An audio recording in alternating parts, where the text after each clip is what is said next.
दोस्तों, अमीर होना आज की इस दुनिया में सबसे बड़ी चाहत हो गई है। और जहां असली अमीरी की बात होती है तो एक नाम जिसके बिना अमीरी शब्द पूरा ही नहीं होता, वो है मुकेश अमीर अंबानी। एक ऐसे गुजराती जो लगातार 10 सालों से भारत के सबसे अमीर आदमी हैं और इसी डेफिनेशन में बदलाव करते हुए उन्होंने खुद को एशिया का सबसे अमीर इंसान बना लिया, जिसके लिए उन्होंने अली बाबा के जैक मा को पीछे छोड़ दिया है। एक बहुत ही साधारण से व्यक्तित्व वाले मुकेश अंबानी अपनी रिलायंस के साथ लगातार इस अमीरी के मुकाम को और ऊंचाई पर ले जाते जा रहे हैं। इसीलिए अब ये बात तो जहन में आती ही है कि आखिर मुकेश अंबानी ही क्यों, या आखिर मुकेश कैसे कमाते हैं इतने पैसे। आज की इस वीडियो में हम आपको यही बताएंगे। मुकेश अंबानी के पिता धीरू भाई अंबानी बचपन में भारत में पेट्रोल पंप पर पेट्रोल भरने का काम किया करते थे। फिर सन 1950 में जब उनकी उम्र केवल 18 साल की थी, तब वो यमन चले गए। वहाँ एक बंदरगाह में अपनी छोटी सी क्लर्क की नौकरी करने लगे। और जब धीरू भाई अंबानी को पता चला कि वहाँ के जो रियाल के सिक्के हैं उनमें चांदी लगा हुआ है, जिसकी कीमत उनके सिक्कों से ज्यादा है, तो उसके बाद धीरू भाई अंबानी उन सिक्कों को अधिक मात्रा में खरीदने लगे और अपने पास इकट्ठा करने लगे। धीरे धीरे रियाल जो वहाँ का सिक्का था वो गायब होने लगा और उन्होंने उन सिक्कों से चांदी को गलाकर लाखों रुपए कमाए। और फिर बाद में वही यमन में सन 1957 में मुकेश अंबानी का जन्म हुआ। तब इनका परिवार इतना अमीर नहीं हुआ करता था और तब ये अपने परिवार के साथ 2 रूम के घर में रहा करते थे। इनके पिता अपना बिजनेस करना चाहते थे, इसलिए ये यमन छोड़कर 1958 में भारत वापस लौट आए। भारत आकर धीरू भाई अंबानी ने कपड़े और मसाले का बिजनेस शुरू किया। शुरुआत में धीरू भाई ने कपड़े के प्रोडक्शन से शुरू किया और उस धागे की सप्लाई करने लगे जिसके कपड़े बनाने वाली कंपनी को जरूरत होती थी। इसके बाद में धीरू भाई ने खुद ही कपड़े बनाना शुरू कर दिया और 1966 में उन्होंने अपनी पहली फैक्ट्री शुरू की और कंपनी का नाम रखा विमल। धीरू भाई की कंपनी सफल रही और विमल एक बहुत बड़ा ब्रांड बन गया। लेकिन फिर भी मुकेश अंबानी की स्कूल लाइफ एक मिडिल क्लास फैमिली में ही बीती थी। उनके पिता का बिजनेस तो अच्छा चल रहा था, लेकिन तब वो इतने बड़े बिजनेसमैन नहीं बन पाए थे। मुकेश अंबानी ने अपने भाई और आनंद जैन के साथ मुंबई के पैडर रोड स्थित हिल ग्रेंज हाई स्कूल में पढ़ाई की, जो बाद में उनके करीबी सहयोगी बन गए। अपने स्कूली शिक्षा के बाद उन्होंने मुंबई के सेंट जेवियर्स कॉलेज में पढ़ाई की।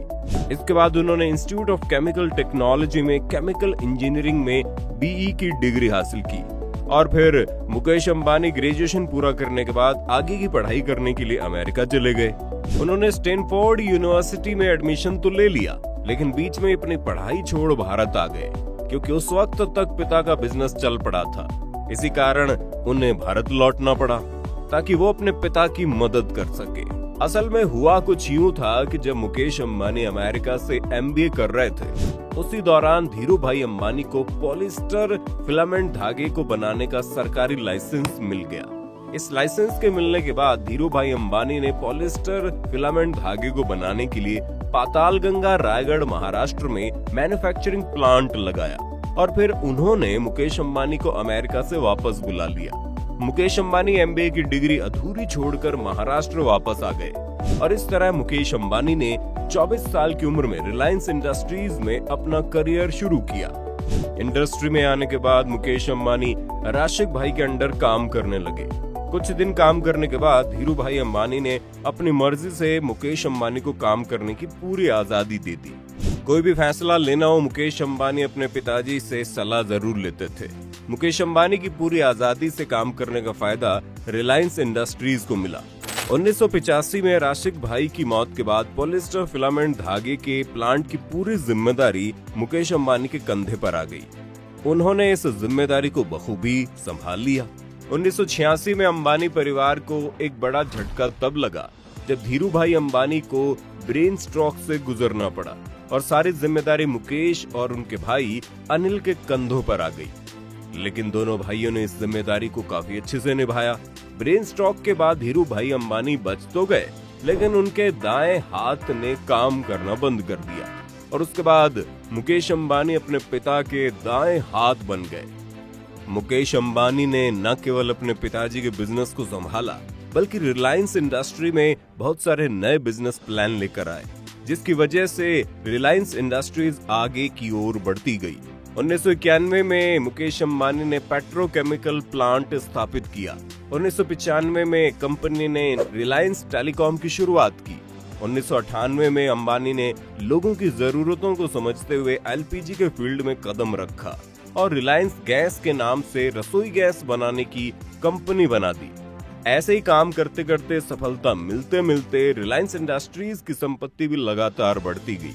लेकिन फिर साल आता है 2002, जिसमें धीरू भाई अंबानी की ब्रेन स्ट्रोक की वजह से मौत हो गई।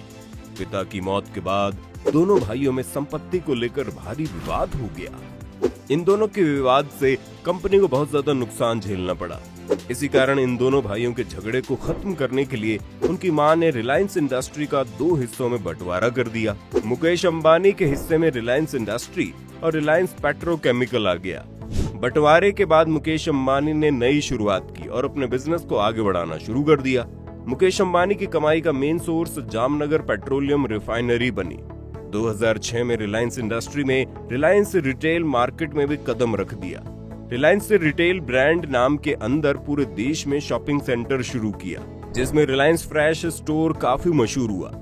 आज इसके करीब 1500 से ज्यादा स्टोर पूरे भारत में हैं और इसका main source Reliance fresh, Reliance trends, Reliance digital, Reliance footprint है।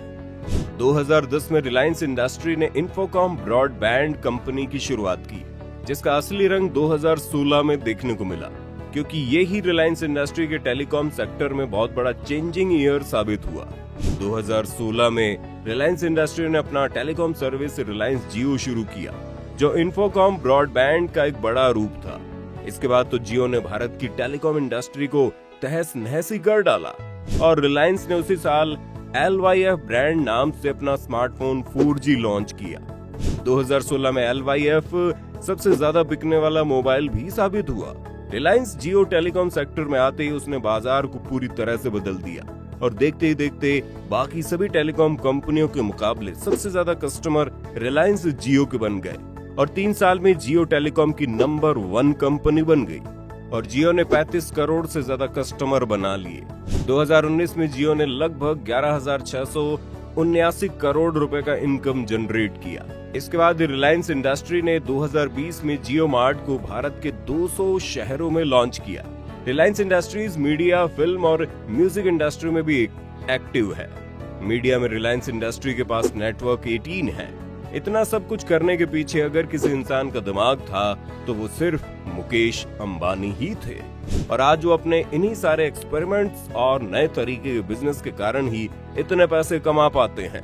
और अपने साथ ही साथ रिलायंस इंडस्ट्री ने 2,36,000 लोगों को जॉब भी दे दी है। आज शायद ऐसा कोई फील्ड है जिसमें रिलायंस इंडस्ट्री नहीं है। रिलायंस इंडस्ट्री के कुल शेयर की बात करें तो आज अंबानी परिवार के पास इसका सिर्फ 46.32% हिस्सेदारी है और बाकी 53.68 हिस्सेदारी दूसरे शेयर होल्डर्स के नाम है। लेकिन मेजर शेयर होल्डर होने के नाते इसके मालिक अंबानी ही हैं, जिनकी नेटवर्थ अब 8,770 करोड़ डॉलर से भी ज्यादा हो चुकी है। आपको क्या लगता है आने वाले समय में कोई मुकेश अंबानी को पीछे कर पाएगा? अपनी राय हमें कमेंट में बताना।